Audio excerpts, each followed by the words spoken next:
He was that good. But then again, all I know is I saw on Twitter last night everybody saw Jake Diekman come in. Everybody figured the game was over because that guy's done nothing but choke up, and choke when it comes to the bullpen.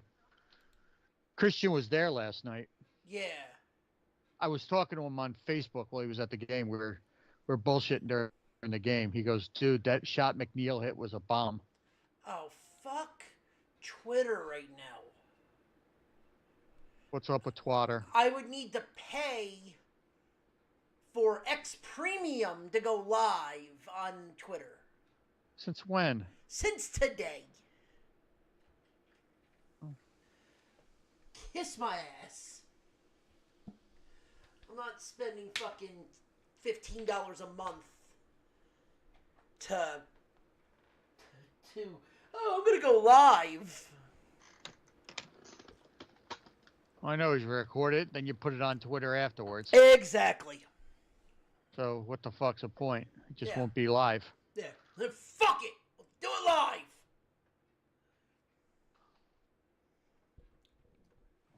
There's a lot of people we know. Live.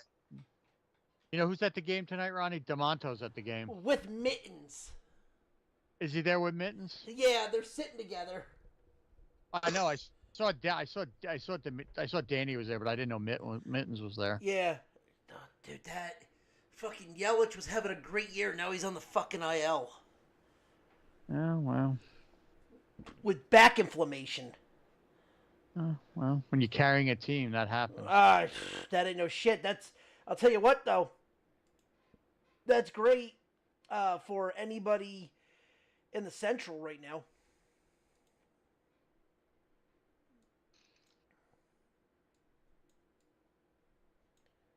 It's really great for anyone in the Central. Twins took the walk off against Philly today, huh? Yep. That's why I was kind of looking at what they've been, what their what the line is for them, and the fact that win with this, they're 10 out. Mike Trout leaves rehab with more more issues. That's not good. I think Trout's done. I think Trout's going down the same road David Wright did. I think he's done. Well, like Because if you can't work with your back like that, you're done. like I said, stop me if you heard this one before. Mike Trout is injured. Are we live on anything yet? Yeah, we're live. Oh, I wanted to ask Ryan about something, but we're live. It's not like it's that big of a deal. We haven't started the show yet. I wanted to get his take on what happened with that DVD from You Know Who. I'm not going to say any names. Oh, Do you remember how I did all that work for that guy? hold on. This I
All right, in 3, 2, 1. Ladies and gentlemen, welcome to another episode of the Betting Window on the Nerdport Network. I am your host, Stephen Ronnie, and with me, as always, Zombie Master. who's acting like a zombie today. Yeah. As well as Captain Stuntcock himself. I was going to say, how the hell did you almost miss your intro? I don't know. Oh, if you are new to the show, welcome. Leave my fucking back like a jackass. Stop heavy lifting. It was either do heavy lifting or drop dude on his head. Fair. If this is your first time listening to us, welcome. If you are, little quick announcement. We're not on Blog Talk anymore as of right now because, God forbid, Blog Talk Radio has shit the bed. But we are a betting podcast / news podcast where we dive into the good, the bad, and the what the fuck was that in the wide world of sports and sports betting. On tonight's show, we're talking some NBA / WNBA, which big news just happened with that. We are going into the ACC for college football and the AFC North, as well as other things, including the start of the Olympics. And boy, there's already controversy already. Did you hear about this shit yet? I haven't really been paying much attention to it. You did? Right, yeah. So, the Olympics have officially opened up for group stages for soccer and rugby because they take pretty much close to the end of the actual Olympics.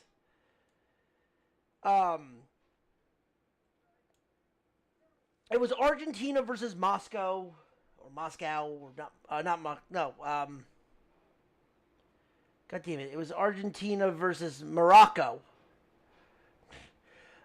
where the game ended up being, for what they thought was a tie, ended up being a reverse call after of offsides after 2.5 hours of them being off the pitch, where fans were running onto the field and throwing bottles at Argentina. Oh, I thought you were talking about the stolen practices and shit. I didn't hear that one. There's another controversy with the Olympics already. There's actually another one too with swimming, but we'll get into those. Holy shit. We haven't even lit the fucking torch yet, and there's already fucking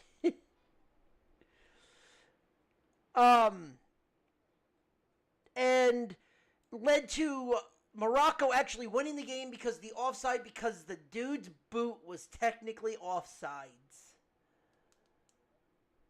He was offsides by a toe for a tie. Instead, they called the game back on, and they ended up losing. Argentina ended up losing 2-1. Big controversy. So what was yours, Ryan? Hold on, let me see if I can pull it back up.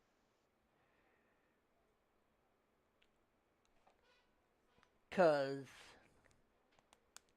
this one just dropped 9 hours ago about Katie Ledecky and Chinese doping scandal. Oh shit, no, not that one. Yeah, this is all new news to me. I mean, this shit just broke today. This stuff literally just happened today, like 9 hours ago. It's crazy. So, Ryan, while you're finding that, Katie Ledecky is hoping for clean racing at the Olympics, as she's willing to go on Wednesday. Apparently, there was a Chinese doping scandal. Oh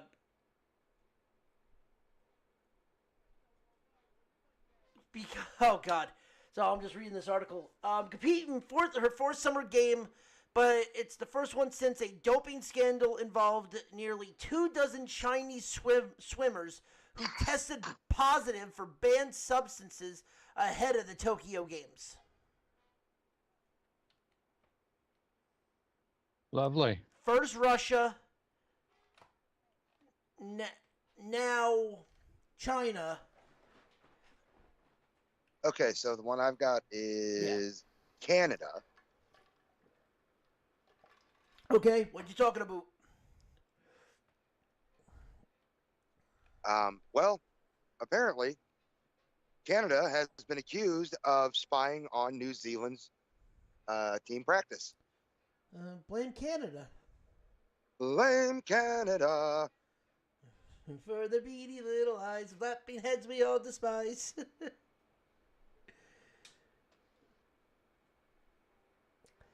And what sport? Soccer. Football. They're watching their practices? They're not really what kind of advantage are you getting from soccer? Well, the Canadian team is the reigning gold medal champions. Yes. So they're spying on a team that's a former two-time gold medal champion, even though they're currently ranked number 28. Oh, Jesus. So, like, they're thinking that this is, What's next? They're going to be deflating soccer balls? I mean, who knows, man?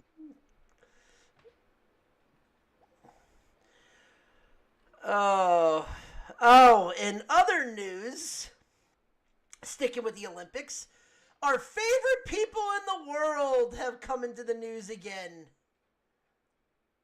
The people who eat delicious animals. Or sorry, people that eat tiny animals. Good old PETA. People eating tasty. Thank you. Demands that the IOC gets rid of, wait for it, equestrian. Due to the mistreating of horses.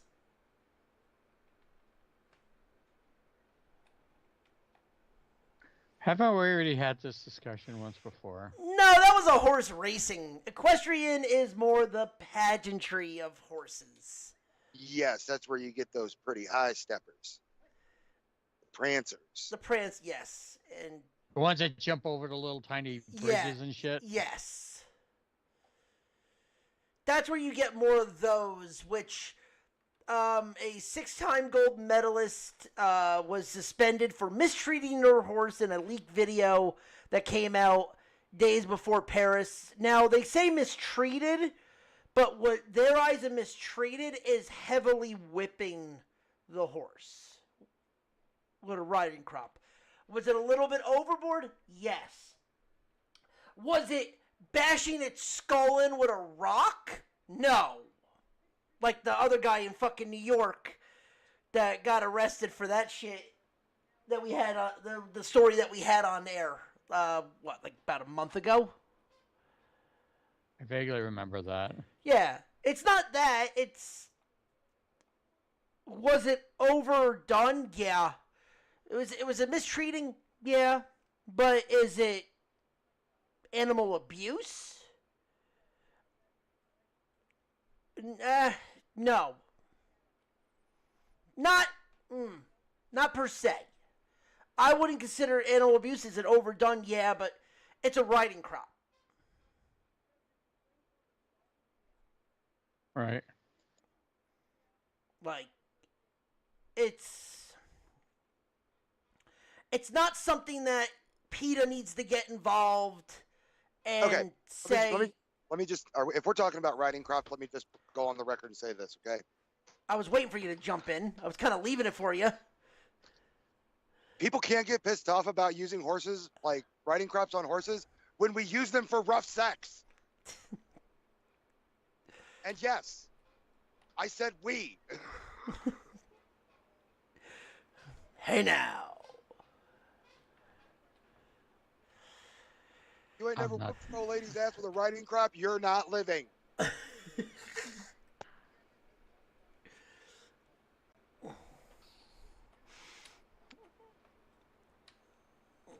All right.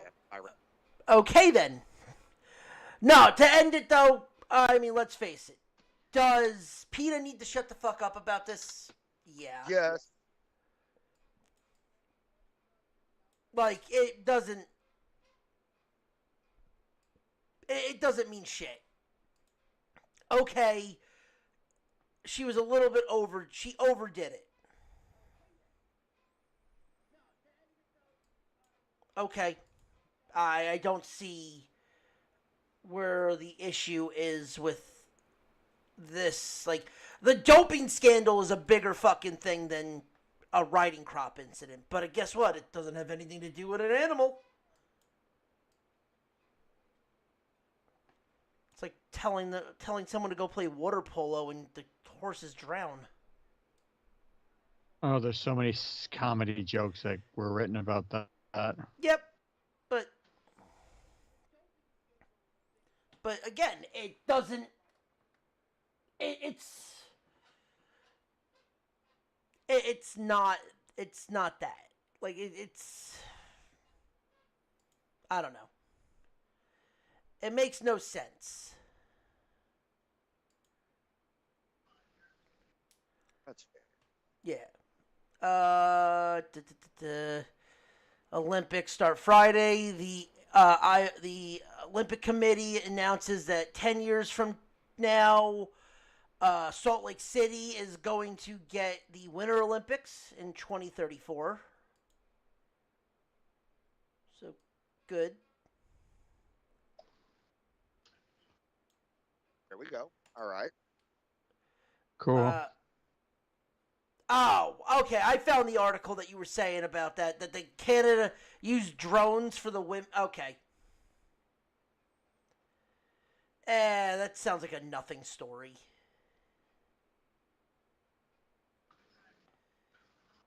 It really, yeah.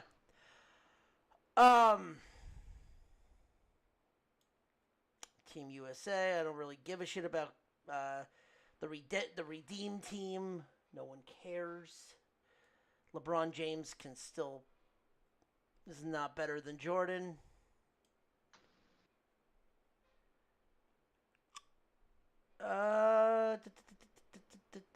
Okay. So, big news coming out of the NBA. Breaking just an hour ago, ESPN has renewed their NBA contract. With with the NBA. Okay. NBC has now jumped on and will be holding certain games on Saturday. Certain weekend games. So NBC, the old NBC Saturday night games are coming back. The Showtime NBA games. Yeah.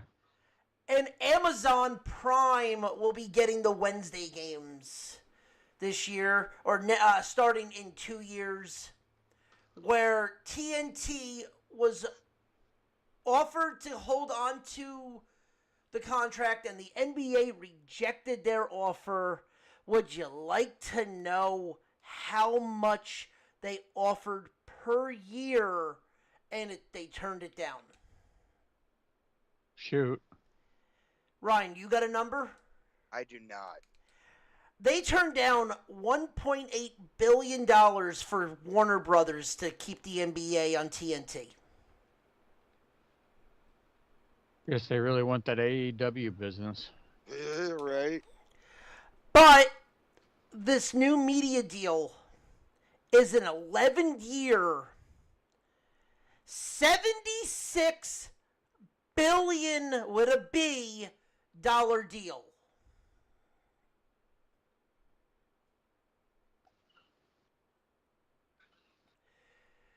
Between Disney, Amazon, and NBC. That's what I'm saying. Warner Brothers wants to really keep that AEW money. They really want to give Tony Khan that money. He needs more Coke money. Well, that has nothing to do with Tony Khan. No, the Warner Brothers Discovery shit. Yeah, but Warner Brothers, like, $1.8 billion you turned down for what? Like, the whole, like, Shaq, Charles Barkley, Kenny were probably some of the best commentary, was some of the best pregame shows in the business. They were funny as hell. And now you're going to be sitting around pretty much, there's going to be no reason to watch any pre-show. Because ESPN is boring as shit. Hopefully they get signed to NBC or Amazon. Because it's so stupid. But then I want to actually get the actual other news. So, me and Ryan were talking about this the other day. And on the flip end, the WNBA will receive an additional $200 million a year for the 11-year deal with Amazon Prime, NBC, and Disney. Which means the last person on the bench in the WNBA was getting, as of this year, was making 35, like 30, or like it was like 70 million a year. Or 70 million, 70,000 a year. The last person. This next year, they're going to be making $200,000 a year. And a lot of that has to do with, I'm sorry to say, a lot of that has to do with Caitlin Clark. Caitlin Clark is the biggest thing for the WNBA going right now. She's the cash cow that can get more eyes on the WNBA, and it's going to help them in the long run. I still think they just need more promotional money put behind them. It's the only way they're ever going to. The problem is, though, is that you've had 25 years of promotion, and you're putting it at the worst time of the year. I'm sorry, but you're putting the WNBA on in the dead of the summer when no one's going to be watching it. Actually, I stand corrected. You know who's going to be watching it? The people that actually are degenerates and bet on it. They're the ones that are going to be that were watching the WNBA before now. And hello, Christian. What's up? Nothing. We're talking about the new WNBA TV deal. Why? Well, TNT will not be carrying any more games after this year. That doesn't surprise me. It's going to Amazon. Why? That's a better question. They turned down $1.8 billion a year from Warner Brothers to go to Amazon, where they're getting a collective between ESPN, NBC, and Amazon $76 billion for 11 years. Mm-hmm. But then we're also talking about how that also transfers over to the WNBA, where they're getting $200 million a year for the TV rights for their games. Mm-hmm. Which means the women in the WNBA, the minimum wage, the minimum person, the last person on the bench was making $70,000 this year, and next year they're going to make $200,000. Now, I was telling Ryan and John that that's got a lot to do, in my opinion, that's got a lot to do with Caitlin Clark. Yeah, I guess. I mean, she's the cash cow. She's the golden goose for the WNBA. She's the reason people are even like that. She was one of the reasons people were talking about the WNBA. Yeah. I mean, granted, yes, now you had Angel Reese in there. She's doing good. But, like, even when, like, people like Diana Taurasi were there, was anyone really talking about the WNBA? Yes, they were. Were they really? They were. They were talking about her at Team USA more than the WNBA. Mm-hmm. But no one paid attention to the WNBA because they put the WNBA on pretty much the worst time slot you could have. Yeah. The heart of the summer. No one's gonna want to go to the to Brooklyn to watch a Liberty game. I keep forgetting they play out there. They Dolan sold them. That's crazy. They were in MSG. Dolan sold them. Yeah, well, he's not the brightest cookie in a cookie jar. No, he's learning. He's learning to shut his mouth and give it to other people that know shit. Yeah, take notes, Ronnie. Shut up. Uh-huh. But we were also talking about the stuff that's been going on in the Olympics, like, since the Olympics officially started today. Yeah, I've gotten kind of out the loop because I've just been kind of busy with some other things. Like, I was out there in the Bronx last night. Good game yeah. compared to today. Yeah, the Yankees are done. This is why I always tell y'all, don't tell me shit about the Yankees in April, May, and June. It's around this time in August. But hopefully, I think Stanton comes back next week. And Stanton, like I was telling John yesterday, like, they missed his presence in that lineup. Call it what you want. But, yeah, his presence really does mean everything. Right, John? Yes, we were speaking. Christian was at the game yesterday. We were kind of doing like our own little play-by-play during the game and stuff like that. Yeah, they're saying he's supposed to come back. They wanted him to come back this weekend against Boston, but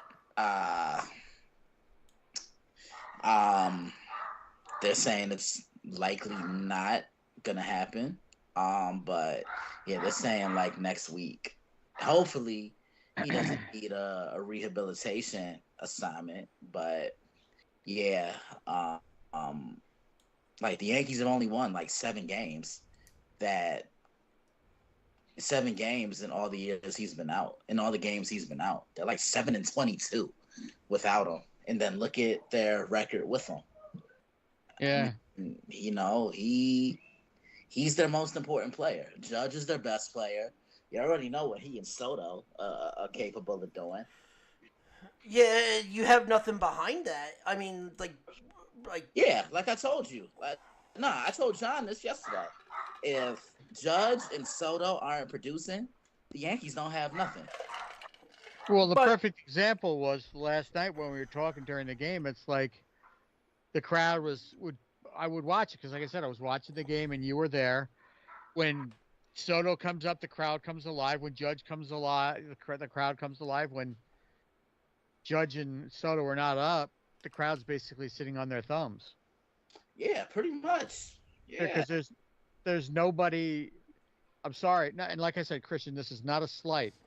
There's nobody in that lineup that is formidable.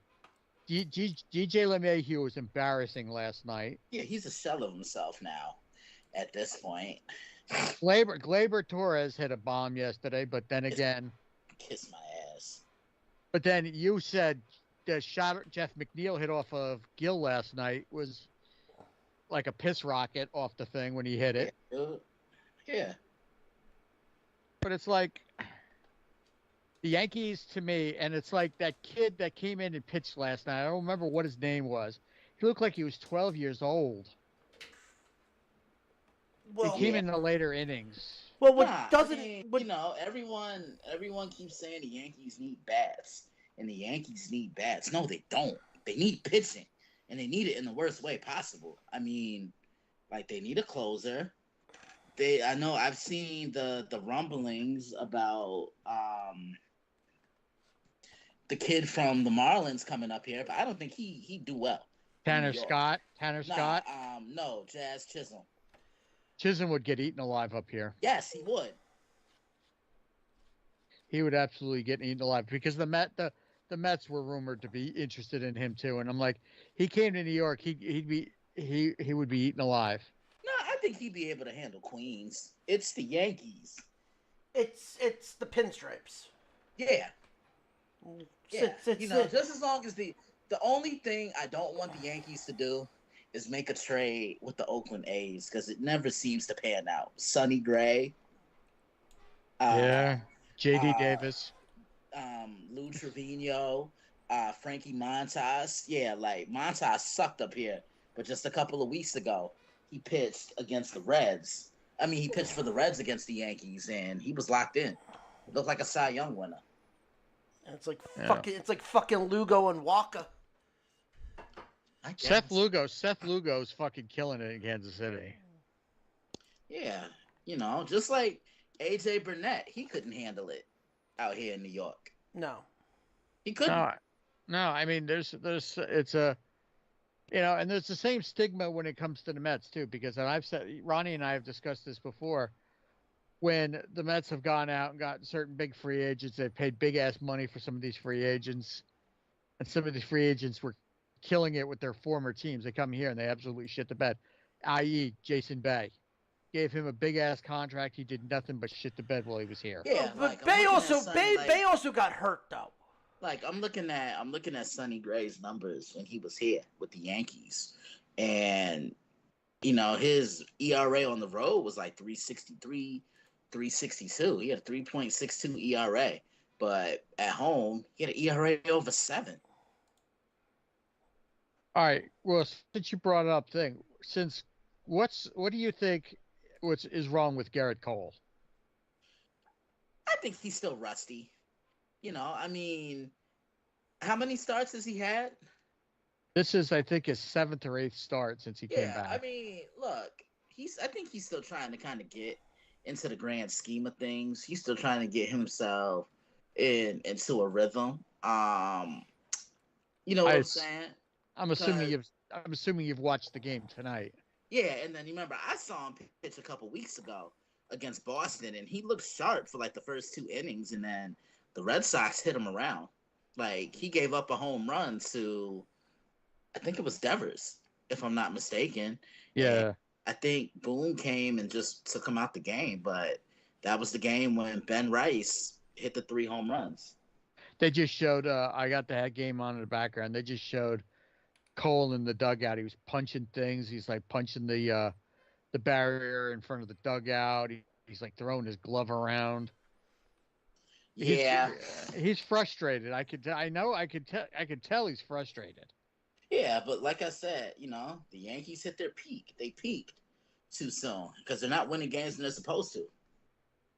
Yeah, I'm glad they won. When they won that series against Baltimore a couple weeks ago, I was optimistic. I'm like, okay, maybe they could turn shit around. But nah, like, I don't know what it is. I don't know what's going on. I was gonna say they're gonna be 3 back in the loss column if everything holds up as is, because Baltimore's down to Miami right now. Yeah, and that's the thing. The Orioles aren't even playing their best ball right now. The Yankees honestly capitalize on that. The team that I'd be scared of right now is the Sox. Who, Boston? Yeah, because they're playing some good ball right now. Oh, kiss my dick. Hey, I would say Toronto, but God forbid they can't even fucking get their shit straight. Yeah. Well, Christian, let me ask you this. Since you really don't watch them as much, so you got to see the Mets up close and personal last night. Yeah. What are your impressions of this team, how they've been playing? Well, how they played last night, and as opposed to what you've heard from me and seeing in the news? What's your take on them? They're not that good. They're not that good. Like, the Yankees played down the competition. Remember, I saw the Mets in Chicago when I think it was Lindor's first year. And I mean, there were question marks with them, but no, they were just a better team last night. I'll say that much. How up was the crowd for that Diekman Judge at bat last night? Nah, they were in it.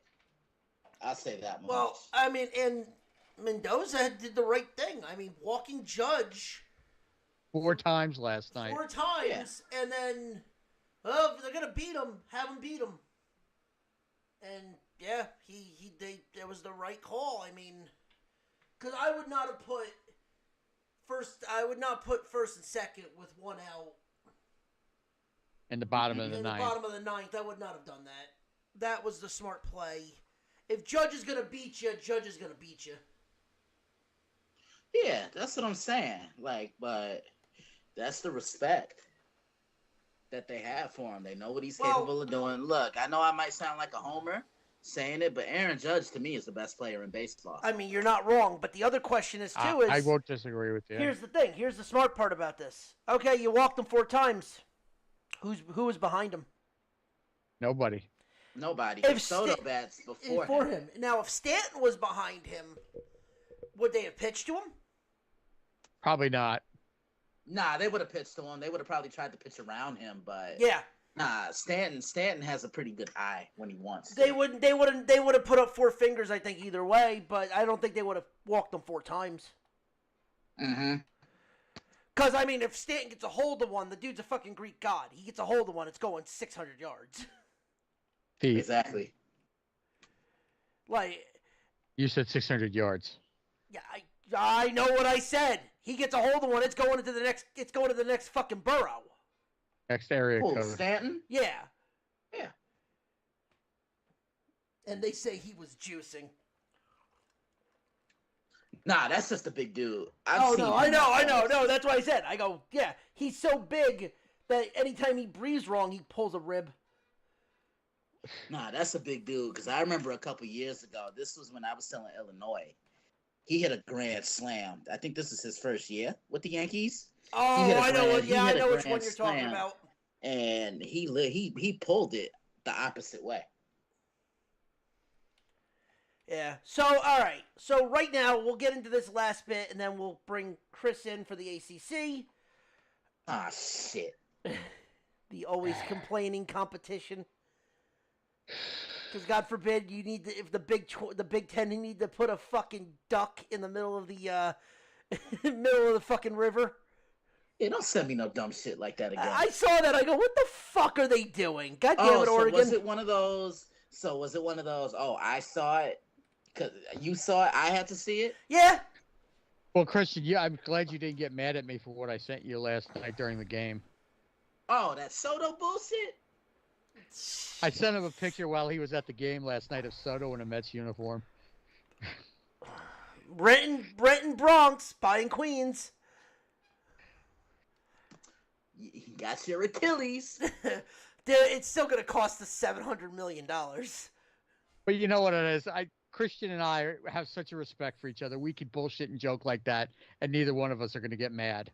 Yeah, exactly, old man. Oh, what the fuck? What happened? Danny, the pitcher for the Mets just airballed it right into he went to go first from the pitcher's mound to first base, and he airmailed it to the outfield. Oh, that's hilarious. And it was who was it? I forget who was at bat. It was.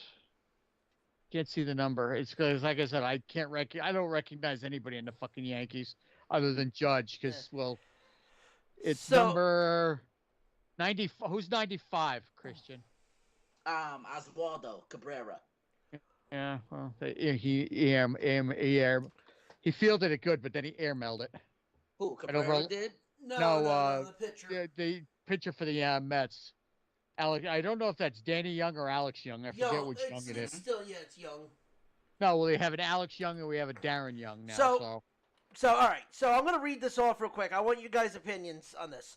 So, American League right now, who has the best chance of winning the East right now? The Baltimore is there's 3 in the loss column ahead of the Yankees. The Yankees are 1.5 back, and Boston is 6.5.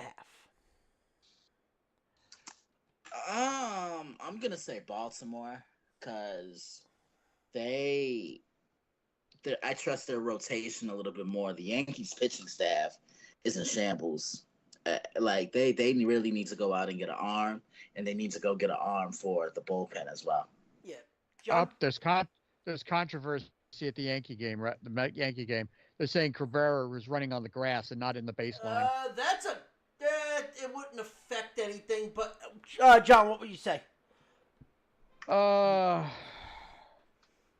As much as I hate to say it, Boston, because they've been playing better.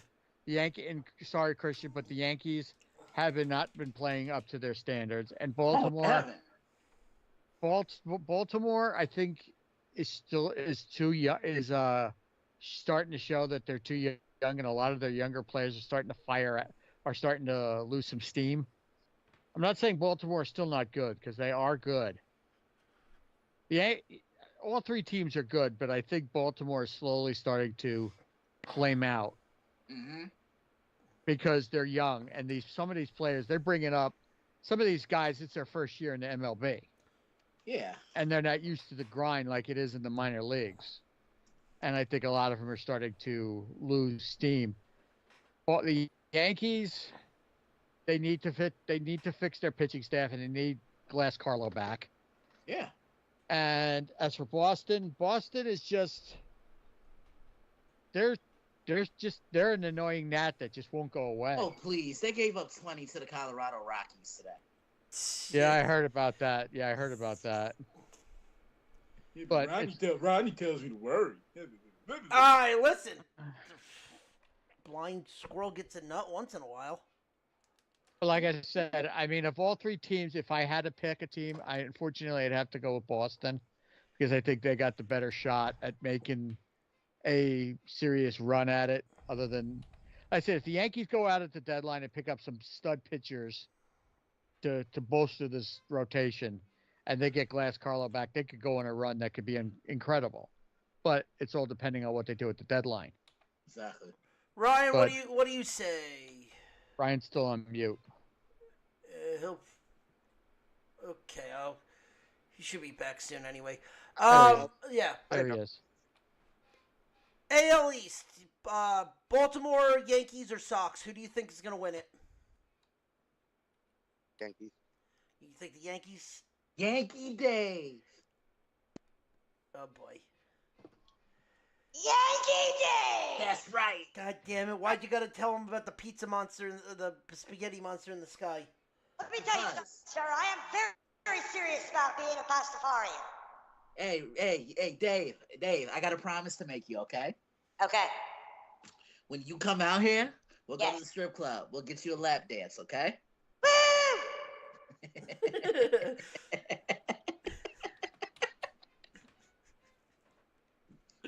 Oh God, that took me out. Well, I took you out. I took you out last night during the game too. Yeah, you did. I told him I stepped away to take a constitutional. I'm not going to say the name.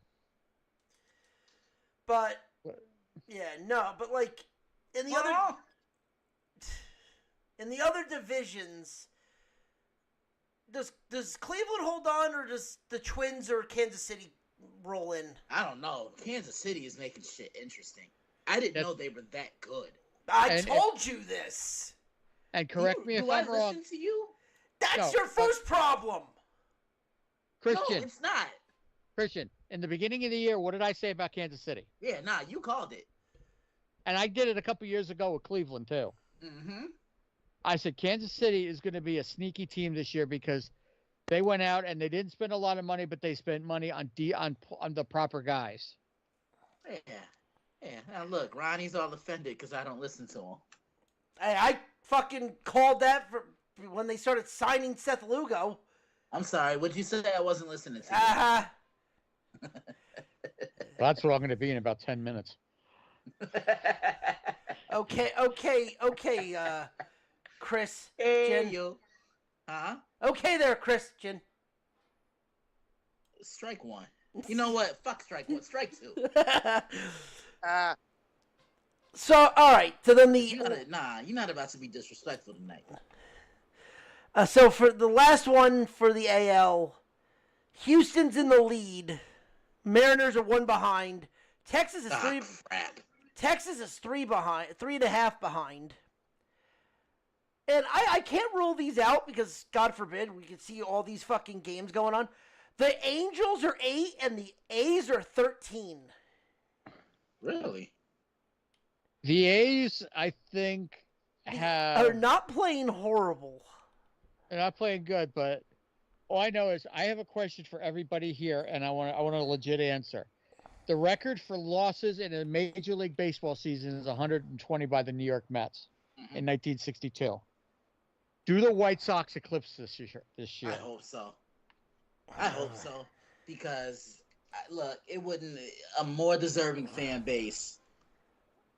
So they got 76 losses right now. They're at 76. So how many wins do they need to eclipse this? They need what? No, losses. No. I'm saying, how many more wins do they need? Let me pull up. I'll pull up the Mets record from 62. Hold on. Let me pull up the Mets record from 62. Hold on.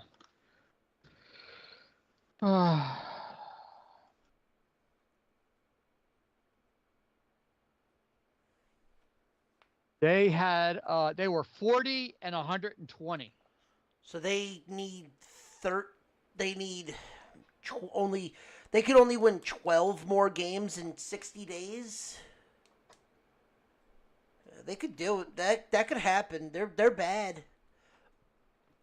And the Mets have been linked. It just came out. They're linked to Luis Robert. That would be fucking great. You don't want that. Trust me. Why is he that bad? Nah, he can't stay healthy. That's why the White Sox are looking to dump him. Oh, okay. Well, we have a bag of used jizz balls we can give him. Oh, for him. Okay. I mean, look, you better off getting like used up magnums for him or something. Well, balls, magnum, same He thing. can't stay healthy. Need to make sure he doesn't go around the corner and get that Hawk Tui. I'm so sick and tired of hearing that fucking shit already. God, where's my gun? Like I said, Ronnie, you forget he's in Jersey now. He's not in Chicago anymore. Yeah, you act like I'm not a hop, skip, and a jump away from whooping your ass. Yeah, you still got to take about 4 trains and a bus to find me.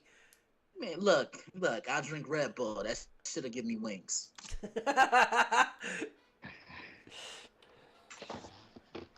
Shit. Hey, at least you weren't by that freaking fire and on Route 3. I heard about that. So did I. That's crazy. That was bad. That was a bad fire. The fucking bomb looked like it went off. Wow. Who's 54 for the Yankees, Christian? Is that Tolkien? I think so. JD Martinez just drilled him in the leg with a line drive. Oh. And now you got the Bears coming up now. So Kansas City tied the game, and the Cards lost to Miami. Of course they did. Yeah. But all right, let's bring Chris in so we can dive into the ACC. Sweet mutation. Hey, Raider Dave. I really don't like John.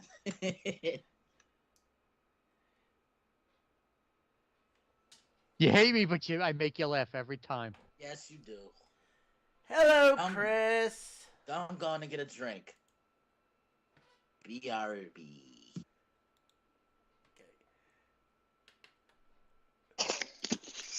There he is. Rye. Boo. Raider Dave. I'm here. Did you have to talk about some spaghetti monster to John? John. John. Oh. What the hell? Oh, hello. We hear you, Chris. Hello? Am I talking to myself here? That was hilarious. I was like, where are they at? I said their name and you appeared. I show Hendrick. For some reason he's on mute, but I don't know why he's on mute. That's fucking Bush League. Not on mute. Not you. Not you. Oh. Not you, John. Oh. Bush League. I was like, I said the name and you guys appeared. I was like, damn. Yeah, because you got What, a guy can't take a piss in this fucking world without being fucking bombarded with bullshit? Jesus Yeah. Christ, next time I'm gonna piss in your fucking mouth, Raider Dave. Maybe you'll like the taste better. Hey, yo. Why are you so hostile? I'm just trying to have a friendly conversation, and you're like, I'm gonna piss in your mouth. No. And then he got stabbed in prison. No, Dave. That happens at a hostel. Damn. Fuck. Once again, I was proven right. We need damn relievers. Oh. But. Well, Kirkering sucks. I'm sorry. Kirkering blows.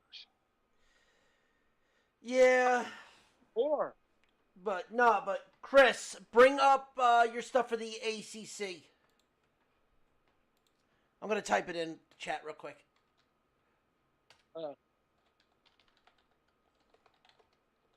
That was yeah. Yeah. But bring up. That's what I get. Stupid fucking captions. I just typed it.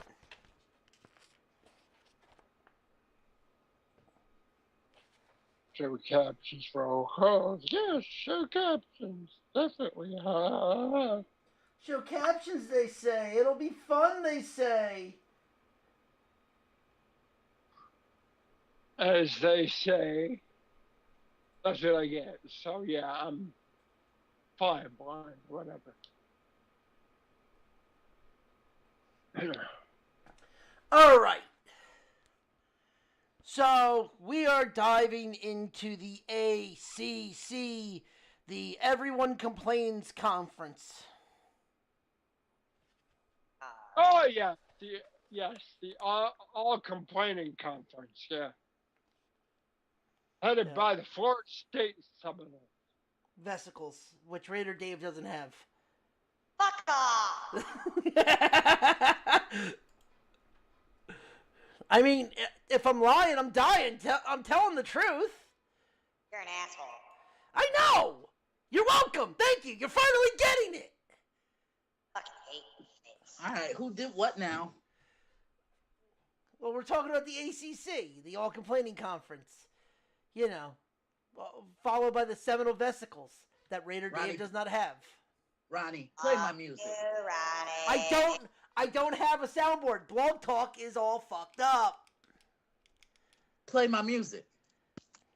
I don't have your music. I'm not gonna say it again. Play my fucking music. I wish I would. I wish I could, because, you know, you gotta like it raw. I knew what you were going for. Oh, God. North Carolina. I hate that song. With a burning, you have no idea. Fucking Petey Pablo. One hit wonder. Ooh. Whoa! Ooh, Hey now! I had to catch myself. Hostility behind that.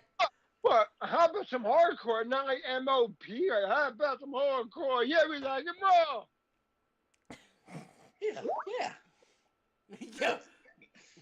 Nah, that doesn't do it for me. Through the music. Yeah, that one. Ooh, baby, I like it raw. Shimmy, shimmy, y'all, shimmy, yeah, shimmy. You know what? Since somebody won't play my music, I'm just gonna have to do it. Oh, God damn it. So while he's getting his music...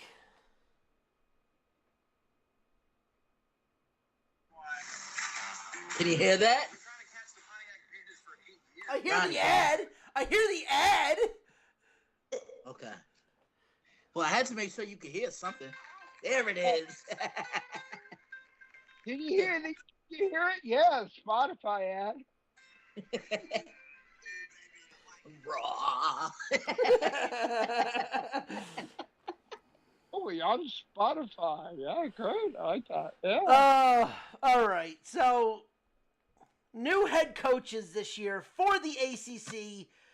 Boston College has got Bill O'Brien. Yeah, I saw that. Yeah. Yeah, I so- think he's a good. I don't think he's a bad head coach. So will BC actually have an offense this year? Yeah. They will, because Will Lawning, or I think it's Lawning is how you pronounce it, is the OC. I love their defensive coordinator. Fucking Tim Lewis actually is gonna fucking do something big, I think. Well, they also get another quarterback from the transfer portal. Yeah, they did. Yeah, Yeah. The guy that the biggest coaching change I think you're getting out of this one is Duke's Manny Diaz replacing Elko. Yeah, because Mike Elko went to Texas A&M, Yep. and Manny Diaz. I remember he was the head coach at Miami. Yep. So he's familiar with the conference, but I don't think he's in a pressure cooker like situation like he was with the U, because that program, they've been looking to get relevant for the longest, and Duke is going to continue the trend of great defense. They were the most physical team in the ACC last year, and I think they're going to continue that trend again. So they went from one good coach to another pretty good coach in my eyes. Pitt is actually going to get a new offensive coordinator, so not just going to be running the ball a lot. And Syracuse gets a new head coach. Dino Babers is out. Fran Brown is in. Yeah, what happened to Dino? He retired, I think. Well, they probably forced him out. Forced him out, yeah. I mean, that's usually how Syracuse works. Yeah, it is. Tired? Damn. Retired, air quotes. They forced him out because, whatever. Dino. But, They I have mean... not good coach since, way back with, Paul Pasqualoni. Yeah. Yeah, nah, he was fired. Yeah, Dino was fired. Okay. Yeah. Just had to check. So, Christian, you did an ACC run through, I did. right? I did. What is your thoughts for this division, which were probably For the conference as a whole, because we might be seeing the the last 2 years of the ACC.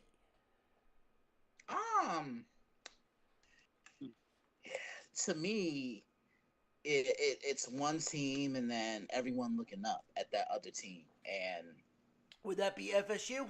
Yeah, Florida State. I think they're gonna play this year with a true vengeance. You know, they did everything that qualifies for you to be a playoff team, and they still missed it. I remember Kirk Herbstreit talking and saying, "Look, they're a completely different team. Without Jordan Travis," and I'm just like, okay, but they still won. You know, Ohio State, they were down to their third string quarterback when they won the first college football playoff national championship, and you didn't hear anything about them. You know what I'm saying? So they're gonna be a team to watch, because they're gonna play with that chip on their shoulder. Mike Norvell continues to really take advantage of the transfer portal and bring in key pieces. He's not reloading. He's not retooling. He's reloading. Right. Chris, what were you saying? Well, one, Florida State needs to put that whatever chip they have behind them, because that's gonna hurt them. Because all of a sudden it's like, we deserve to be in the playoff. We deserve to be in the playoff. They sound like FSU Twitter. And the problem is, we start playing teams like they have on their schedule. You're gonna find yourself in the outhouse very fast. Well, Like, no joke. Memphis, no joke. Miami, no joke. Notre Dame, at Notre Dame, no joke. Like, and then they have the Gators that are probably going to have to be looking for something. Here's the thing. I'm going to give you the game that might break Florida State.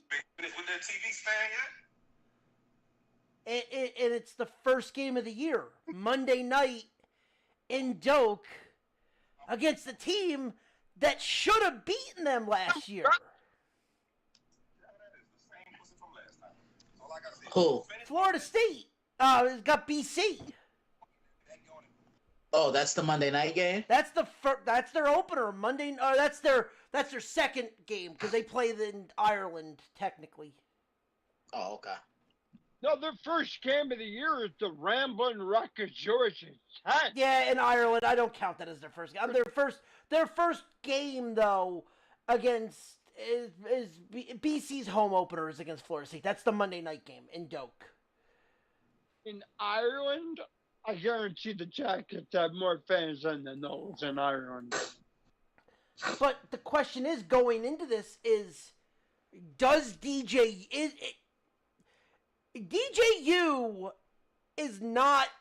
is he the quarterback that you're going to want? Because Jordan Travis was their biggest thing, and now you're bringing in DJU, who's kind of still trying to prove himself. Yeah, he really is. I can agree with that. And you're going into, and okay, they don't win in Ireland, fine.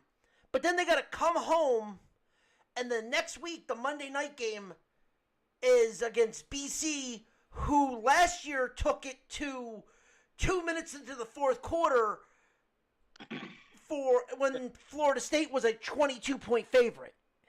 Yeah, and I just think at that time, Florida State was looking ahead to Clemson. Yeah.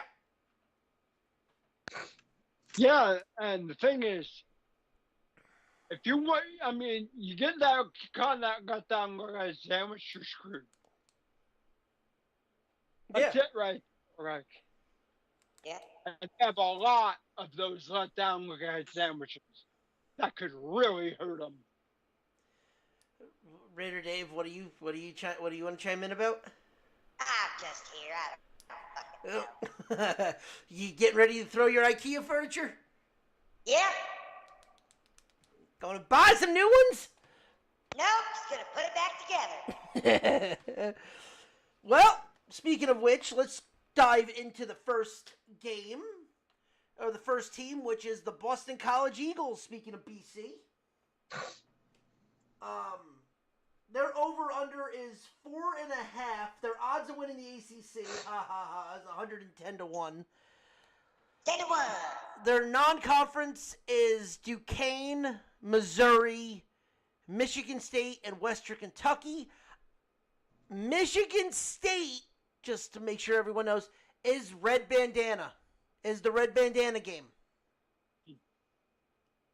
against Sparty. So,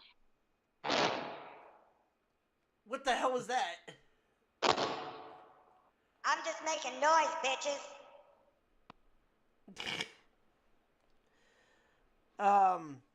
They bring back pretty much their offense. Defense, they bring back 5. This is almost the same team as it was last year with some retools. Now you have Bill O'Brien as your head coach. I definitely see this team upsetting Michigan State at home with the Red Bandana game. There's no way they're losing to Sparty. That game's going to be probably either a nooner or it's going to be a night game. And the hardest game they have on the schedule besides Florida State is in Virginia Tech. They could win.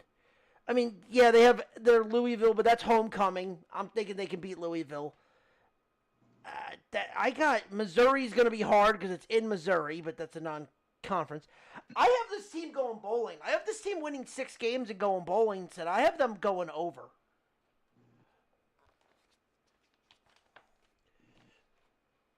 Over.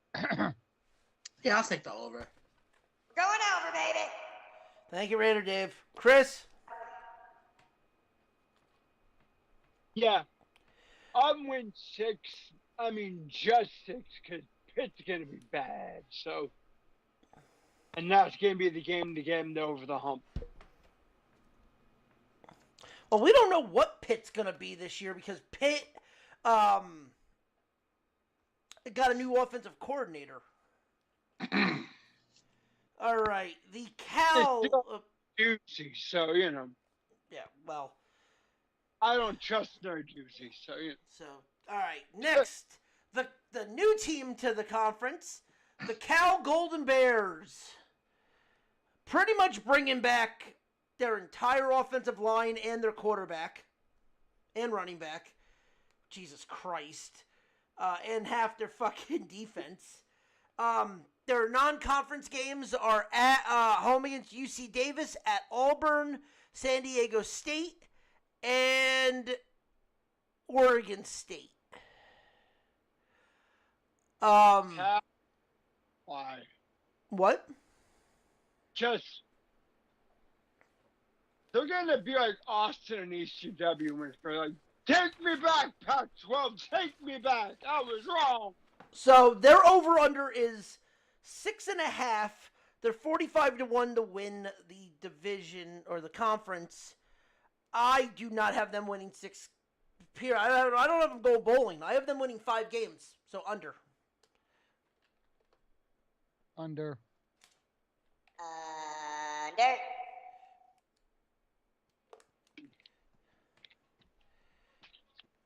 Christian? This is who? Cal. Ain't nobody care. New conference.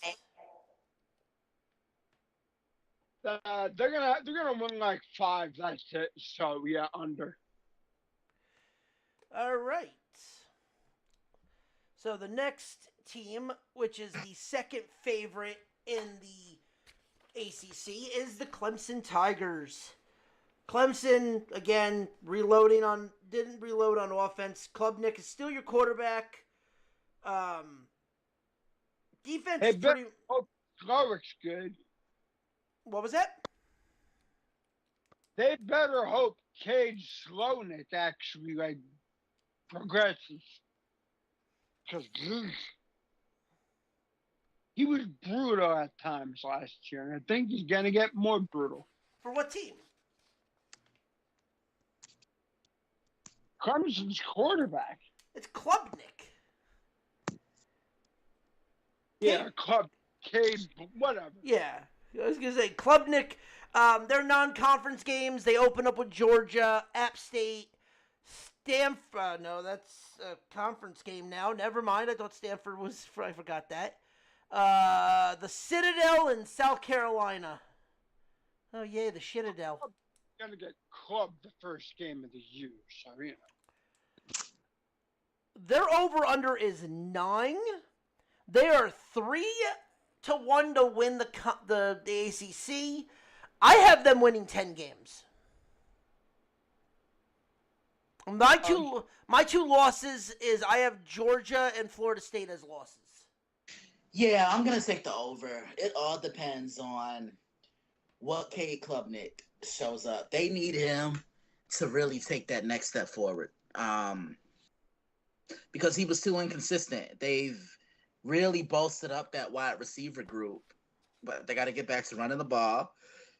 Excuse me. And I know defensively, they're going to be one of the best units in the country. But the one thing I will say about Clemson is, remember, years ago with Trevor Lawrence and that ferocious defensive line that they had, I used to fear the Clemson Tigers, and now I don't. Yeah. We'll see who they really are week 1 when they play Georgia, a game that I think a certain somebody might be previewing. I wouldn't be shocked. You don't know shit. I mean, we've talked about this since the schedule came out. Mm-hmm. Clemson just has to be happy that Georgia game's not in Athens. It's in Atlanta. It's the game. It's at the fucking Superdome. No, it's at the Mercedes-Benz. Oh, be between the hedges, but it's not. They'll build hedges for that fucking stadium. The only good thing about that stadium being open on a Saturday is Chick-fil-A's open.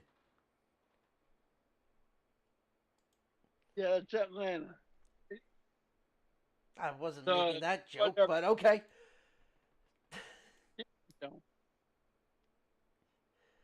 The Georgia Dome, too. Yeah, I'll well, put that. the only place that has a Chick-fil-A in it that's still closed on Sundays. Figure that shit out. You know. All right, Rye, over under 9. Under. Or Dave. John? Under. Chris? Looking here. Lost Georgia. Win that state open. Winning State, Stanford. I'm losing Florida State. Win Wake Forest. Win the Wahoos. Lose Louisville. Win Louisville. Lose Vatech. Then win until maybe 7. So it's 9, right? Yep. Mm-hmm. Mm-hmm. Mm-hmm. Mm-hmm. Just 9, not 9.5. Just 9. I got them going under because I think South Carolina gets them again. I think gets smashed against Georgia. That's in Death Valley, though. I mean, the game against Georgia is not in Death Valley. The game against Georgia is the game against South Carolina is in Death Valley. Yeah, and they're also on the road at Vatech. I don't even know if it makes it to the game in Death Valley. I don't know. And the thing is, I think this year Dabo's insistence on not using any of the transfer portal hurts Clemson big time. Like he refuses to do with the transfer portal. I think it's gonna hurt him. I got him in 8. So yeah. Okay. All right, next team, the Duke Blue Devils. They're bringing back pretty much their wide receiving core for the back offense and defense. They're bringing back 3 players. Their non-conference games: Elon at Northwestern, UConn, and at Middle Tennessee. This team over under is 5.5. I have this team overachieving. I really do. With Manny Diaz at the helm, I think they are getting treated like this team is going to not do good its first season. I have this team doing a lot better than people think. I have them winning 8 games. I have them going heavy over. This is who? Duke. Yeah, I can see them going over. Raider Dave. Over. John. Over. Chris. So does Manny Diaz introduce the turnover chain or something? No, I mean, they have the basketball hoop. Turnover. Oh, Christian, don't look at the TV. I already saw it. Ooh, the door has been kicked in. Lindor just hit a 3-run shot. Now, I was trying. Jesus Christ, John! I just said don't have him look at the TV. well, Christian knows. Christian knows at this point. He's not upset. He knows. Yeah, It's Ronnie, 11-2. It's 11-2 in the 8th inning. Yeah, but Ronnie can fuck off. Yeah, talk about the Subway Series, right? Yeah, talking about Grimace. Ah. All right, and you said Duke's 5. 5.5. I got them bowling, so I'll go 6. Yeah, they're bowling over. Okay. All right, next, the favorites for the ACC, FSU, the Seminole Vesicles of Florida State, plus 290, aka 3-1. Their over/under is 9.5. Their non-conference games are Georgia. I mean, they play in Ireland for Georgia Tech, but they got Memphis, Notre Dame, Florida, and Charleston Southern. I have them going. The only game I have them losing is against Notre Dame because it's in Notre Dame. I have them winning 11 games. They're not. Their 9.5 is their over/under. I have them going over and beating. Yeah, I have them going. Yep, I have them going over as well. Over. Dave? Over. Chris? They going to get got against Georgia Tech. I feel Tech wins that game. They beat BC. I think they lose to maybe Miami and Notre Dame. The road games in DJU sucks on the road. So I'm going under. I do not believe Florida State. I'm sorry. All right. Well, that being said, we got the Ramblin' Wreck of Georgia Tech coming right now.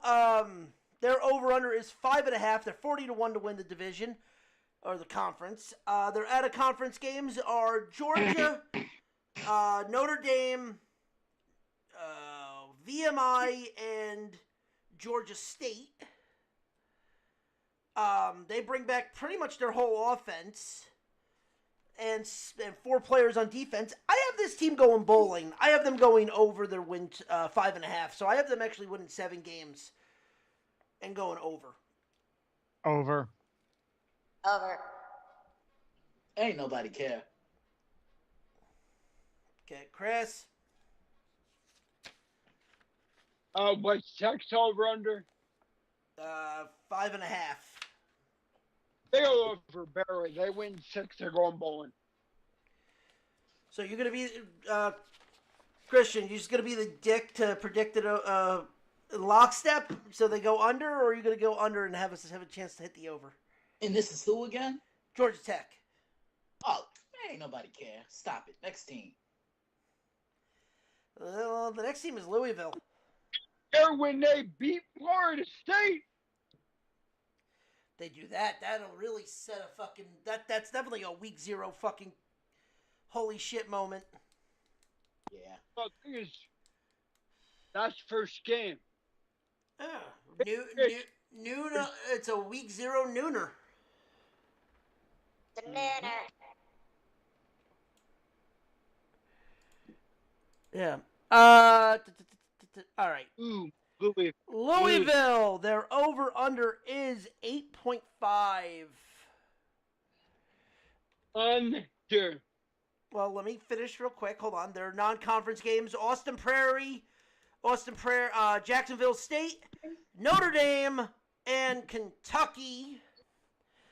I have them winning 6 or 7 games, but it's either way. It's under 8.5. I got them going under. Under. Under. Christian? Under. Gotta be extra because we got Captain Monotone over here. Who the fuck you talking to? Not you. Not you. Oh, Jesus, that got me. Speaking of things that need to know how to take a knee, the Miami Hurricanes. Shut your face. I'm about to use. After getting beat by Rutgers and not knowing how to punt, Miami comes in. They're 9-1. They're 4-1 to win the ACC. Their over/under is 9. Their non-conference games are Florida, Florida A&M, welcome to Ball State, and South Florida. Yeah, they're going under. I have them winning 6 games and going bowling. They're going back to the Pinstripe Bowl.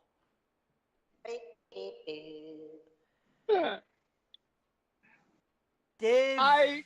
Chris, what do you got? Oh boy, I have them going over. I think they play for the title. I mean, they got a lot of guys in the transfer portal that are good. Mario Cristobal is back. I think they beat Florida and start getting on a roll. Their quarterback is Cam Ward. Yeah. Cam Ward, transfer. From Ohio State, who saw the bench all year. Yeah. You from the bench. Who's got to go into the swamp. At Ohio State. Who was Ohio State's quarterback last year? Because he's also transferred. Wow. What the hell, Dave? Tension breaker. Yeah, right? Wow. But the thing is, Miami also has a lot of transfers that are good. And Mark, first of all, I think they go in and get Florida. I think they beat Florida. Then you have the Rattlers, Ball State, South Florida. I think the next test after Florida is Virginia Tech. Yeah, I got a question. Yeah, Dave? And I have Tech and Miami probably playing for the title. That's what I have. So I think Tech got some. I got beating Cal, Louisville, Florida State I haven't beaten. Got beaten Duke, Tech. I think Miami loses maybe 1 or 2 or 3 games. That's it. They go over. All right. Dave, what are you going to say? I have a question. Yeah. If we take all the students to transfer, okay? Okay. And we were to have like a dance. Could we call it the tranny dance? Good night, everybody. This is a legitimate question. No, it's not. I'm not gonna lie to you guys. Oh, God. I would answer that, but I'd get canceled.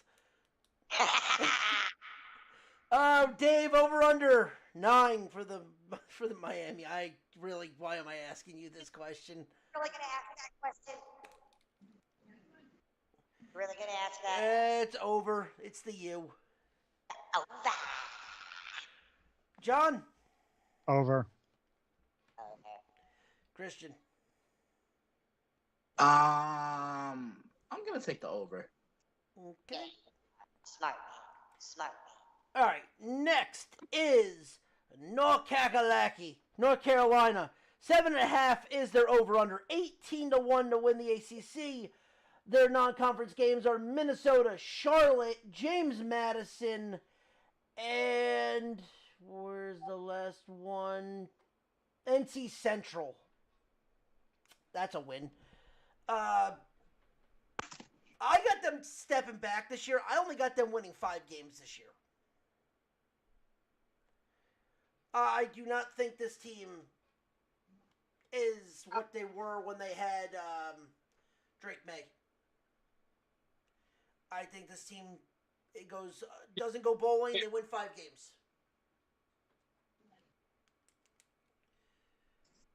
Oh.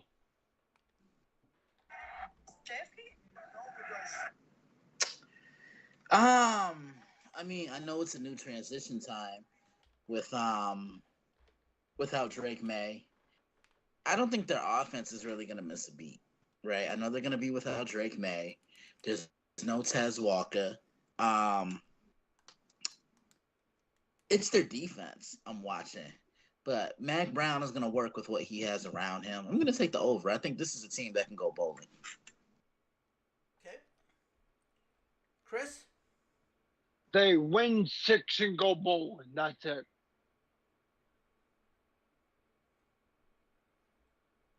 Okay. John? Under. Ryan? Or Dave? Don't nobody care about them fucking North Kakalaki cousin fuckers. Well, the cousin fuckers would be the ones that are playing for the Tobacco Bowl and NC State, the Wolfpack. Their over-under is 8.5. They're 6.25 to win the ACC. Their non-conference games are West Carolina at Tennessee, but it's in Charlotte, Louisville, Louisiana Tech, and Northern Illinois. I got this team winning 8 games and slightly going under. Christian? This is who? The Wolfpack. For my cousin's sake, I'll take over. Okay.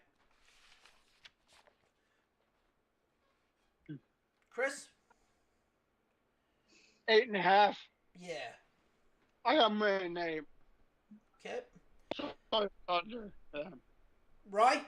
Dave? Under. John? Under. Okay. We come from a land down under. Next is the Pittsburgh Panthers.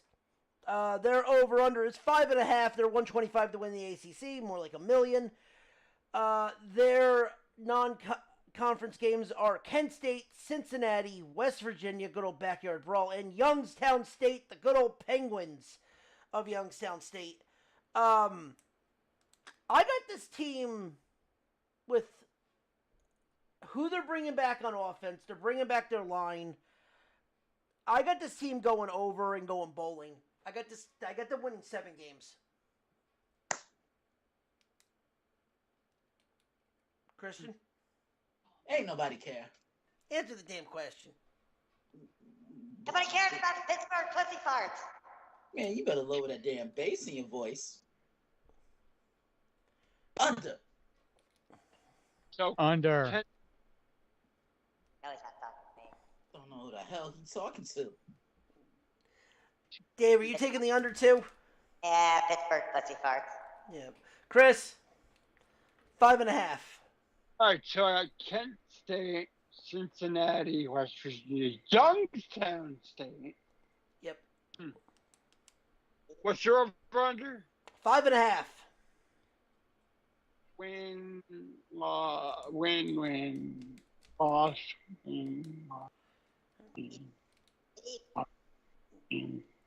Dave, it's a simple question. So I got him winning like maybe 5. So I guess I'm gonna go under. Okay. All right. Next is SMU. Their non-conference games are Nevada, Houston Christian, BYU, and TCU. Their over/under is 8.5. They are 12-1 to win the division, to win the ACC. I have them again taking a step back. I do not trust this team at all. I got this team winning 6 games, going bowling, but being under their 8.5. Under. Stack loaded up. Yeah. Christian? Mm-hmm. SMU? Under. Under? Yep. Dave? Dun dun dun dun dun dun. Chris? All right, what's your over-under? 8.5. I typed it in the chat for you. What is it? Smoo. I know that. What's the over-under? 8.5. 8.5? Yeah. Let's see here. I don't know about TCU. I'm going to say win over that one. I mean, Smoo, like, honestly, they got all this money. They're trying to build a new stadium. They need to do well. I just don't think they're going to do well. Well, I got them beating UConn, got them beating BYU. I say they win over TCU because it's home. Booster Force beat Louisville. Win. Dave. I got them winning 8. Okay, so you still have them going under. All right. Yeah, All right, now it's time to fight for the trees. The Stanford Cardinals. Oh, fuck. Their non-conference games, TCU, Cal Poly, Notre Dame, and San Jose State. Their over-under is 3.5. They're $1 million to 1 to win the ACC. I got them winning 2 games. Fuck the Cardinals. Under. Dave, do you fly with the trees? Fuck, I don't know. I quit paying attention.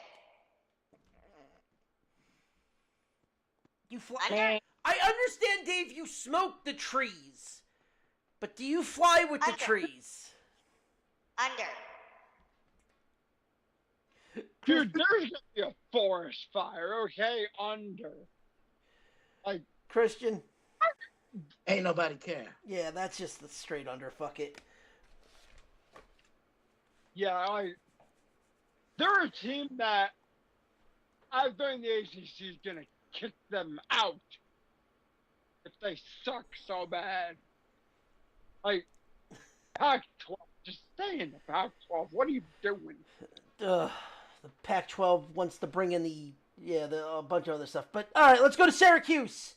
The Cuse, the Orange. Their non-conference games, Ohio, Holy Cross, UNLV, and Connecticut. Their over-under is 7.5. They're 25 to 1 to win the ACC. I have them winning 7 games. Unfortunately, the over-under is 7.5, so that would be a under. But I have them going bowling and staying in contention. Dave? Under. Okay, John? Dave? Under. Thank you. Under. There you go. Chris? 7, right? 7.5. 7.5. Under. Okay, Christian? Under. Yeah, I think Hughes hopefully does well. All right, next, University of Virginia.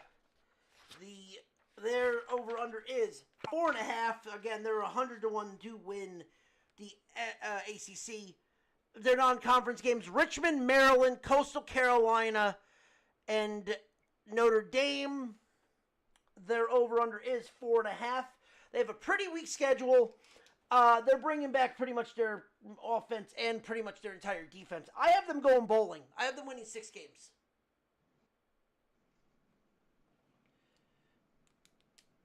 Christian? Under. Christian?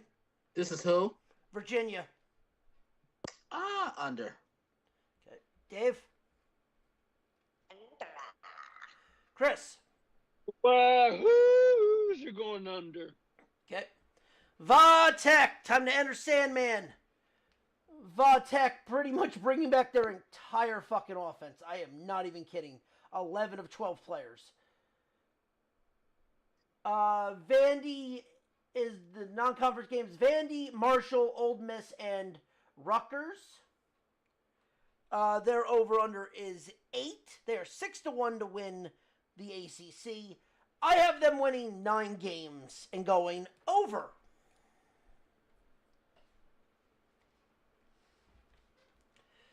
John? Under. Christian? Ain't nobody care. For Vatek? Yeah, I guess. I'll take the under.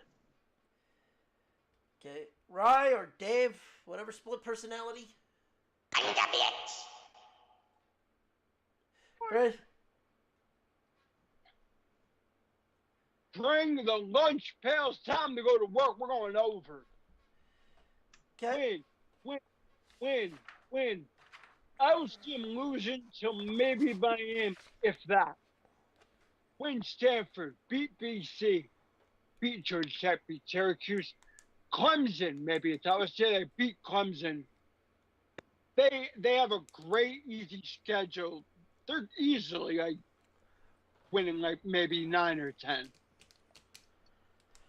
Yeah. All right. And finally, Wake Forest, the Demon Deacons. Their over-under is 5. Their non-conference games are North Carolina A&T, Ole Miss, Connecticut, and Louisiana. There it was. Their over-under's 5. They only win 4 games. They don't go bowling this year. I got them winning 4 games. Under. Under. Dave? People in Wake Forest be like, is it basketball season yet? It's bad. Going under. Go ahead, Dave. They can suck the scorched earth that used to be my nutsack. That is the most confident way to say under I've ever heard. You're welcome. That's what I'm here for. Raider Day. Oh, boy. So, all right. So, that is the ACC. Next week, we tackle the Big 12. And, boys, we're only 3 weeks away from the opening of Week 0 college football. Hey, guess what? What? Oh, who you got in your the title game? Raider Oh. Day. Raider Dave. Okay, yeah. All right. Who do you have as the title game, Chris? I have Virginia Tech versus Miami, and Tech gets the Duke. Okay. Christian, who are you taking? I have a Florida State versus Clemson. Same here. Of course you do. But I got Clemson. I have Florida State winning the Yeah. whole thing. I was going to say, me and you were different on that. I don't trust DJU against a better defense. I just look at those guys and oof. Dave, who you taking? Besides Miami, who else you got in there? I got Miami versus that one team that nobody fucking cares about. So Florida State. Sure. And of course you're taking and of course you're going to take Miami to win the whole thing like you always do. Damn right I am. Hurricane Day. Hurricane Day, baby.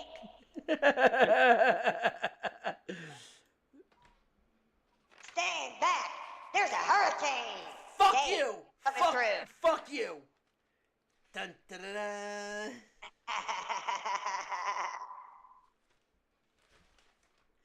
Oh shit. But all right, yeah. Next week we dive into the Big 12. Don't say that too loud, you'll call her. Well, stand back. No one's gonna blow you away. How you get herpes? Just don't say her name, or she'll appear. How you get head herpes? Okay. But all right, time to dive into the AFC, the North, We'll save the East for last.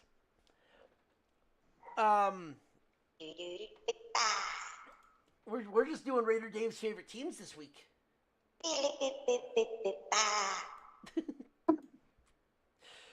The North, Baltimore, Cleveland, Pittsburgh, Cincinnati. Joe Burrow coming in looking like Eminem.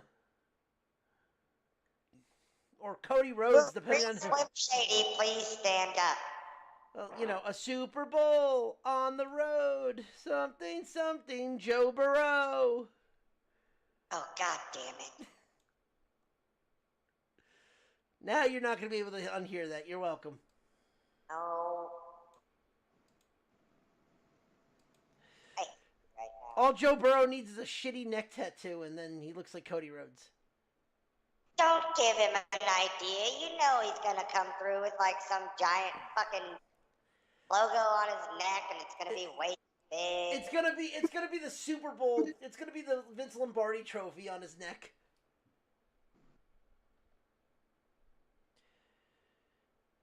He can suck my nuts. Oh, Joe Burrow? Whoa! Yeah. Sorry. Land in the soul. Oh my God, it's Joe Burrow. Yeah. The Super Bowl on his road. Something, something, Joe Burrow. All right. So to win a division, it is pretty much a dead tie for first and second between Cincinnati and Baltimore at plus 145. Cleveland is plus 575, and Pittsburgh is 6-1 to win the division. I think this is going to be a division where they beat the shit out of each other. But let's start off with the Baltimore Ravens. They, like I said, 2-1 to win the division. Their over-under is 11.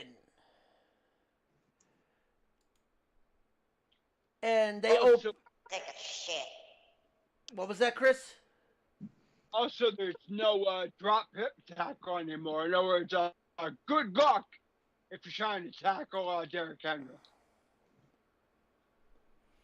Let's just say Derrick Henry's going to have a lot of anytime touchdowns predictions. Mm-hmm. Baltimore has a decent, like, their schedule's fairly nonchalant. I mean, they play a lot. They play the East, so they have to play Philly, and they have the West. I have them only winning 10 games. Unfortunately, it's 11. I have them making the playoffs, obviously, but I have them only winning 10 games.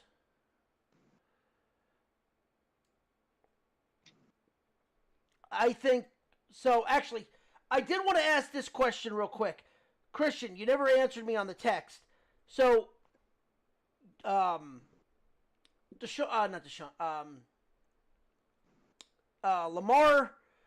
Lamar's over-under passing yards.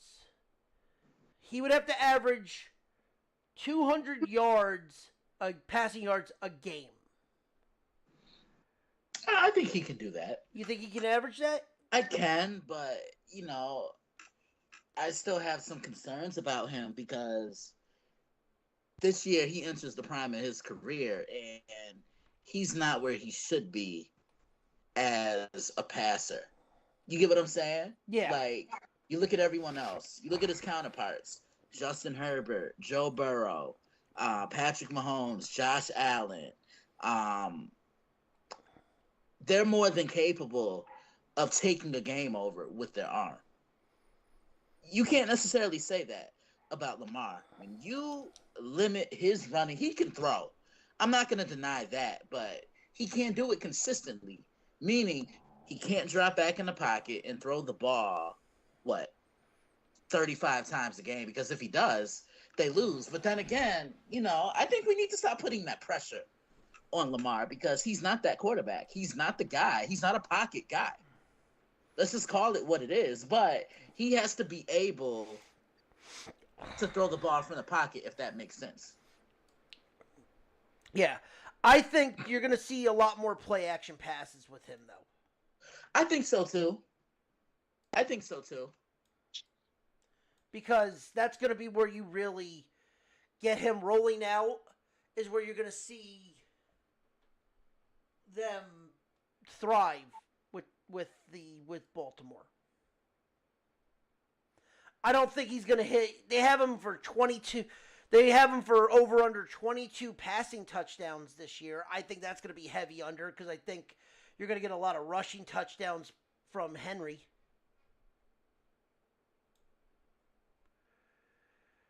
But I have them going under. What do you say, Rye? Or Dave, whoever's on the line right now? It's Dave. Okay, Raven Dave. Fuck you. Over under 11. Under, those birds are taking a shit. John. Under.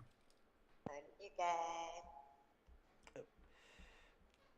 guys. Christian. This is who? Baltimore.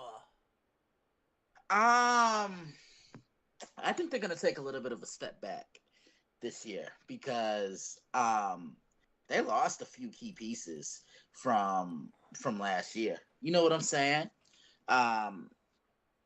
There's no Jadeveon Clowney, and he was their best run stopper. There's no Patrick Queen. He's with the Steelers. You lost Mike McDonald, who is now a head coach of the Seattle Seahawks. So therefore, I want to see the next step. Their defense is going to be fine. There's not a single doubt about that, right? Like whenever you talk about Baltimore Ravens football, what always comes to mind? Their defense. Like they're always going to have an elite defense as long as Roquan Smith is at the middle of the defense. They're going to be just fine, right? I think honestly, it's their offense that's under a lot of pressure because can Derrick Henry stay healthy? He's 30 years old and he's towards the end of his prime, right? So can he stay healthy? How will he and Lamar coexist in the same backfield? Because let's be real, the thought of a two-time MVP and a former offensive player of the year, that's a scary thought. Did Derek get it or no? Did he get it one year or no? He won it. He won it in 2020. Offensive Player of the Year. I'm saying he never got nominated for MVP? I'm sure he was, but he just never won it. Okay. You know, I just want to see if they can find a consistent threat in the passing game outside of Mark Andrews, and that's where I think Tez Walker comes into the picture, the rookie out of North Carolina. He's exactly the type of receiver that Lamar Jackson needs. You know, a possession guy that can go up, get the ball.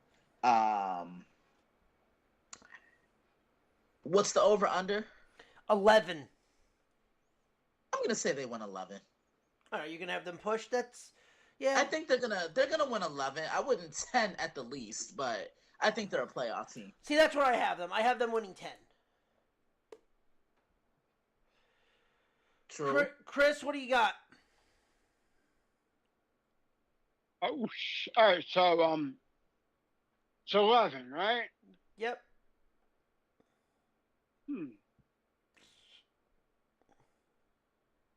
Yeah. A tough one. You know what? I'm gonna go 11. I like it. Okay. I really think that Baltimore is really gonna do a lot, especially offensively with Derrick Henry. I can't tackle him. No, I can't hip tackle him anymore. It's like good luck, and that just opens up the play action pass for Lamar. So I'm fine with that. And then Baltimore because it's defense.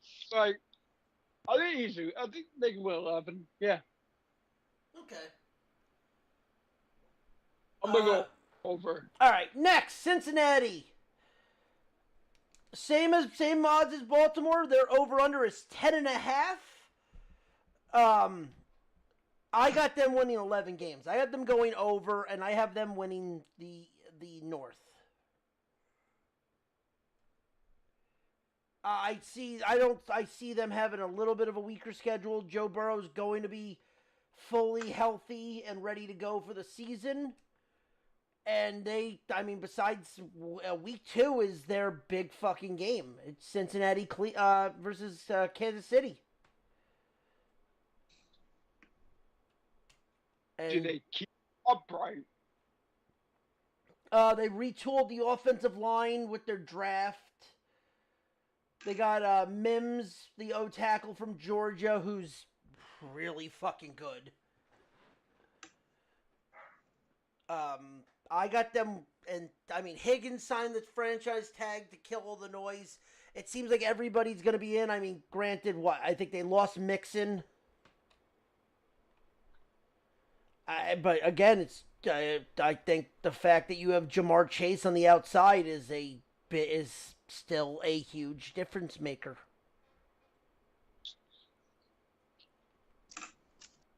He is, but the thing with Cincinnati is if they can keep Burrow healthy and upright, they can win. Without him, they're dead. Well, that's what people thought last year, and they still made the playoffs. Granted, yes, limping in for the most part, but they still had to win games to make the playoffs with a backup quarterback. But Dave, what do you got? Over under for Cincinnati, 10.5. Under. Christian. I'm gonna take the over. I think they win 12 games when this team is healthy and when this team is on the field. When they're healthy and they have everything going for them, they're a tough out. I know last year they got off to a slow start. You know what I'm saying? Burrow was dealing with a nagging calf injury, and I remember I kept telling you on this show, just let him get that one game where he gets into a rhythm, and he'll be just fine. And they did that. They got a big win over San Francisco, won a big game over Buffalo, and then everything kind of went tumbling down from there because Joe Burrow ends up hurting his wrist. And I can honestly sit here and say if he didn't get hurt, the Bengals are a playoff team. May have not won the division because Baltimore was just that good and that dominant last year. But I think Cincinnati, they would have been in the running. They could have made some noise. I'd like to see the Bengals run the football a little bit more. And that's where Chase Brown comes in. But listen, when he's healthy, Joe Burrow is one of the 3 best quarterbacks in the league. Jamar Chase is a top 5 wide receiver.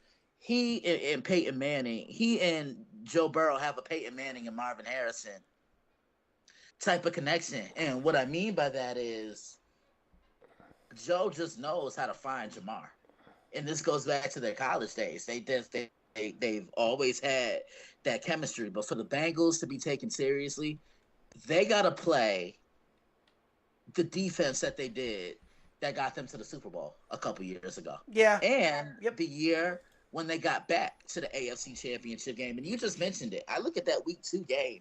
That's a tone setter in the AFC. Cincinnati, Kansas City. And I'm so glad that they're giving us that game early because I know this was supposed to be a late season game a couple years ago, last year, but Burrow got hurt and they played later in the year. And I mean, it just seems like every time these two play, the game is always close. The games are always, decided by a field goal or something. And here's the thing, though. Cincinnati hasn't seen this version of Kansas City. Kansas City is a much better team defensively now than what they were a few years back. But I'm with you, Ronnie. Cincinnati, I think they win this division as well. Yep. John. Over. Okay. Chris. Who's their running back this year? Because I know Mixon's gone. I just had it up. Zach Moss. So,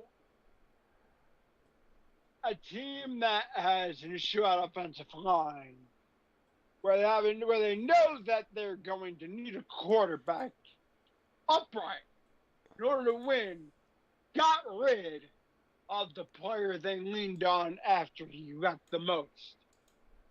But yet I'm they, going under.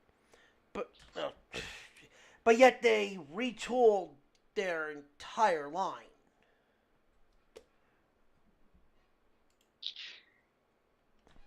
You hope it works. I just don't know, and that's how I'm going to go under. I think Joe Burrow gets hurt again.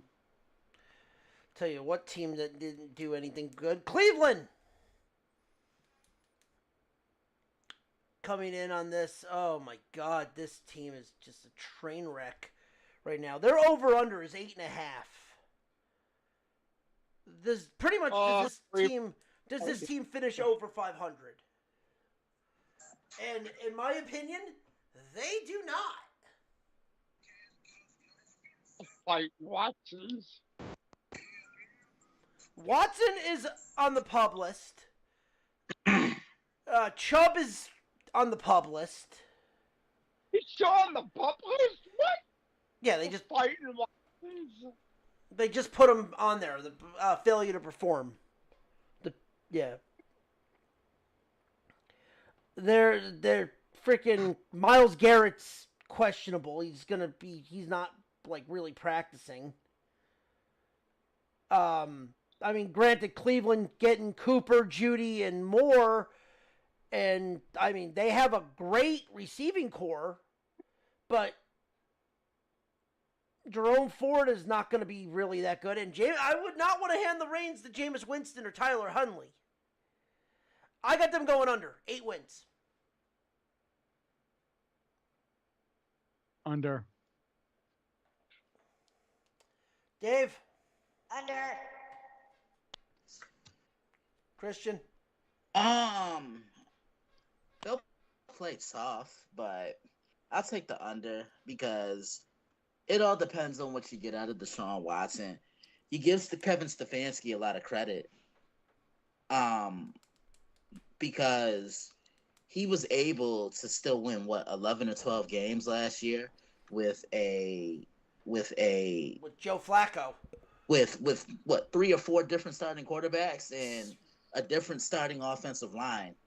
Damn near every single week. I mean, defensively they're gonna be strong, and I think now with Aaron Donald retired, Myles Garrett to me is the best defensive player in the National Football League. But I just think the record and the success of the Browns goes as far as Deshaun takes them.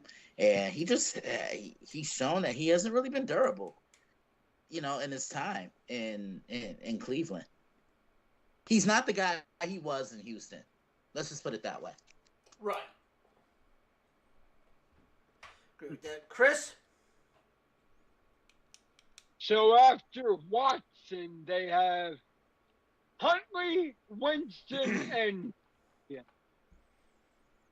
oh God, good old DTR is their 4-string quarterback. yeah, Dorian Thompson is their 4th. Yeah. So he's not going to make the roster. No, So he's then he's going to be on the practice squad.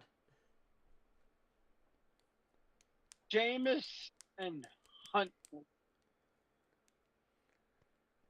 Ugh, I'm going under. And Chubb is still hurt.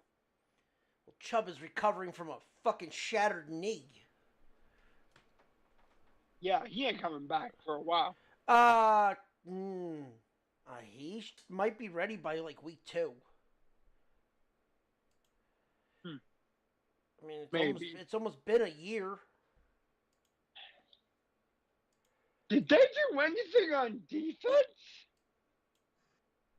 Of course you would ask that after I got rid of... I mean, they don't have a depth chart because, it's preseason. So, yeah. No, the depth chart's up. But also I can see what they did. But I can also see what they did. Wait, hold on. That. Ugh. Yeah, I got. I'm going under. I'm going under. Cleveland. I'm sorry. Just no. Oh, I mean Have fun. they did nothing in the draft anyway because the draft they only had second, like they started in the second round. They didn't have a first round pick this year. I mean, they did nothing in the draft because didn't the Texans get all their picks? Yeah. There it is. But all right, finally the Pittsburgh Steelers 8.5. Pretty much again. Will they go over 500? Over. Over. I mean, it's the Tomlin record being held. I got this team. I don't think good old Russell, last name Wilson, will not be the starting quarterback by year's end. I think it's going to go to Fields. And I think that's what's going to turn the tide for them. I have them going over and winning 9 games. Christian, what about you? Yeah, I think they're a playoff team. I think they can win 9 or 10 games at the most. You see who the head coach is, and he just doesn't produce losing seasons. No. Yeah. This is what the Steelers need. This is what the Steelers needed. They needed a veteran guy. They've been able to do it elsewhere and not have consistency at the most important position, which is quarterback. Right? Look, they weren't going to win games with Kenny Pickett. I think Justin Fields is their future. I'll say that much. But the Steelers, they have to get back to the basics. They got to get back to running the football. They got to get back to dominating the line of scrimmage on both sides of the football. They have to continue to play that defense, and they will. I mean, just like I mentioned about Baltimore, the Steelers' bread and butter is playing good defense and running the football. And if they can do those things, I think they're going to be just fine. I think they could be a playoff team next year. I'm going to take the over. Chris? So, it's Russell and Justin, right? Yeah. Damn. Tomlin lucked out big time with that one. Tomlin, like, even when his team is bad, he finds a way to make them 500 at least. So, yeah, they're a playoff team easy. I think they finished second in the division. What the hell? They got rid of Heinz Field? It's Acrisure Stadium now. Where the fuck have you been? That's been a 2 seasons now? This is the second season. Wait, 2 seasons of Acrisure Stadium? Yeah. I thought for the longest time they were still calling it Heinz Field. We've been calling it Heinz Field because fuck the new stadium. Because the Carrier Dome's not the Carrier Dome in Syracuse anymore. I don't know what the fucking name of it is, but it's still the fucking Carrier Dome. Like, this is still Heinz Field. Yeah. I mean, like, Heinz Field, but yeah, I can't say Acrisure Stadium. Like, the whole thing, like, what we have in Philly, like, apparently Wells Fargo is letting the Wells Fargo Center go. So, is it going to be Spectrum again, or what?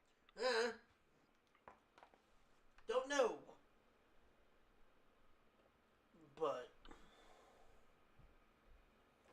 But yeah, I'm going over. I'll go over with Pittsburgh again. They find a way. They always do. All right. Well, that's it for the picks. Next week we dive into the NFC North. And I don't know. That's pretty much it. There's no other news. we'll figure it out by next week. But with that being said, ladies and gentlemen, if you like what you heard, follow us on all social media accounts under the Nerdport Network. Follow us individually on Twitter at F and Ronnie. At the Zombie Master. At Daily Blitz _61. Dave. Greater Dave NPN. AKA One Nut. No, he had no nut. Hey, yo. Chris, Twitter. At Chips NXC. And I may start streaming college football 25. I don't know yet, though, but don't hold me to it. Okay. And ladies and gentlemen, if you like what you heard, please tell your friends. If you didn't like what you heard, So, say that again, Roy? go fuck yourself. There you go. I hope a bird shits in your mouth. Hey, yo. If you don't like what you hear, tell your enemies, but always remind them 3 separate things. 1, Bobby Bonilla be getting paid. 2, Shohei Ohtani will soon be getting paid. And there is always a teachable moment. And hell, if you don't believe us, then fuck it. That's just a fact of life. Yeah.